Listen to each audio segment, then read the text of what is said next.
Amid the current economic downturn facing the country, the Lagos State government has reiterated Babajide Sanwo-Olu's administration's commitment to providing resources, infrastructure, and of course policies for businesses in the state to thrive. The State Deputy Governor, Quadri Hamzat, gave this assurance at the 9th Corporate Assembly. BOS meets with business community with the theme Unpacking Barriers to Ease of Doing Business, Accelerating Business Growth. It's the 9th Lagos Corporate Assembly, the 4th in its series, where the BOS meets with key players in the business community. I urge you all to remain engaged with us, continue to provide constructive feedback, work with us in this noble endeavor, and together we shall continue to make Lagos State a model city of excellence, a model mega city of excellence, and the most attractive destination for businesses and innovation in Africa. Captains of industry, members of the diplomatic corps, and other stakeholders in the business sector converge on Eco Hotel and Suites, Victoria Island, to discuss pertinent issues affecting small and medium enterprises, as well as policies put in place to curb substandard and unregistered products. SON has invested in some reforms for product standardization, monitoring manufacturing facilities, testing product samples, and reviewing compliance documentation. We proudly uphold our dedication to fostering good manufacturing practices and safeguarding consumers' right to access quality products that conform to standards requirements. Distinguished ladies and gentlemen, the organization introduced Standards Organization of Nigeria Conformity Assessment Program (SONCAP) in 2005 to address the challenges of the incessant influx of substandard and unsafe products into the country. The compliance of such products in which the applicable Nigerian Industrial Standard (NIS) specification and other approved international standards prior to obtaining the pre-arrival assessment report (PAR). This is the basis for ensuring that all goods imported into Nigeria conform to the Nigerian Industrial Standard or approved international standards. This service can be accessed through our independent accredited firm, IAFs, which carry out conformity assessment of product on behalf of the Standards Organization of Nigeria. As of 2003, we may bold to say that we have registered about 6,000 MSMEs in Lagos State alone. And this is about 25% of registered MSMEs in the country. So we have been able to do this by reducing our timelines. We have developed a user-friendly website with robust information that you don't even need to. We have reduced interface with our officers in our registration process. We have also created a help desk for MSME in all the states and the zone. That of Lagos State is in our Oshodi office. We have reduced our tariffs significantly to accommodate small and medium-scale enterprises.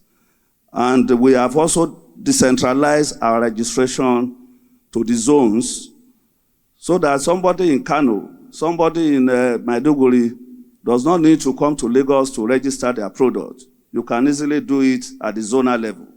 The federal government says it's very much aware of the unstable exchange rate and how it's taken a toll on businesses, but will ensure policies are put in place to make things easy for the organized private sector.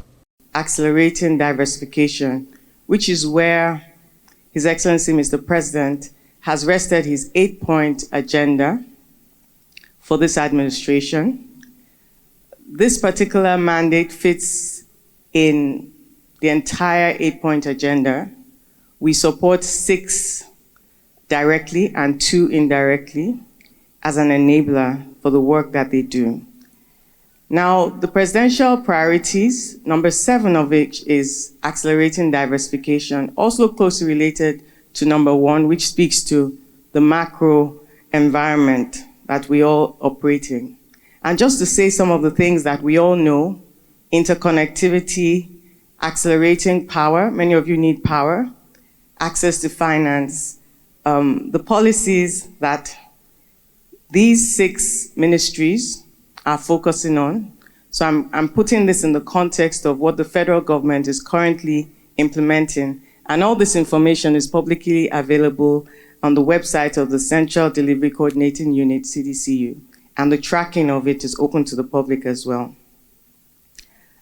The key outcomes expected are to increase contribution to GDP, that's for this particular priority, to deploy the growth strategies that private sector have said they need, and to increase export activities, because we all know that we're not solving this FX challenge anytime soon without increasing the supply.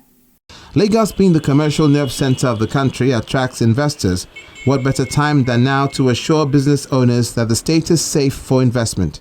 Through our Teams Plus development agenda, we are unwavering in our commitment to fostering an environment where businesses can flourish. This agenda embodies our vision for a greater Lagos, especially highlighted by the fourth pillar, which is the M, meaning making Lagos a 21st century economy. Through the implementation of this agenda, we have initiated numerous policy reforms to facilitate business operations in Lagos. We are simplifying regulatory processes, improving infrastructure, and leveraging technology to streamline interaction between businesses and government agencies. Our goal, therefore, is to minimize bureaucratic blockages and create a seamless experience for all businesses operating in our state. A case in point was when the Ministry of Commerce, Cooperative Trade and Investment, in collaboration with the Presidential Enabling Business Environment Council, PEBEC, worked to align the interest of a state agency with those of a platinum PEBEC member. I'm sure they know the company involved. This initiative facilitated a mutually benefiting working relationship by bringing both parties to the negotiating table in a spirit of fairness and equity. This collaborative approach is how we aim to continue working, fostering partnership between states, ministries, departments, and agencies, and members of the organized private sectors as allies in progress. As a government, we see this assembly as a crucial platform for public-private dialogue, where we collectively identify challenges, discuss solutions, and chart a course for sustainable economic growth and development. This is because we understand and recognize the power of stakeholder engagement and the importance of providing a listening ear to the business communities. Our resolve is to make this assembly a formidable platform for public-private collaboration, ensuring that your voices are heard and your concerns are addressed promptly. So I assure you of our continued support as our administration is unreservedly committed to providing the necessary resources, infrastructure, and policies that will ensure your businesses not only survive but thrive. Implementing deliberate policies and intentional strategies to facilitate the ease of doing business is highlighted as the backbone to help sustain businesses and attract more investors into Lagos State.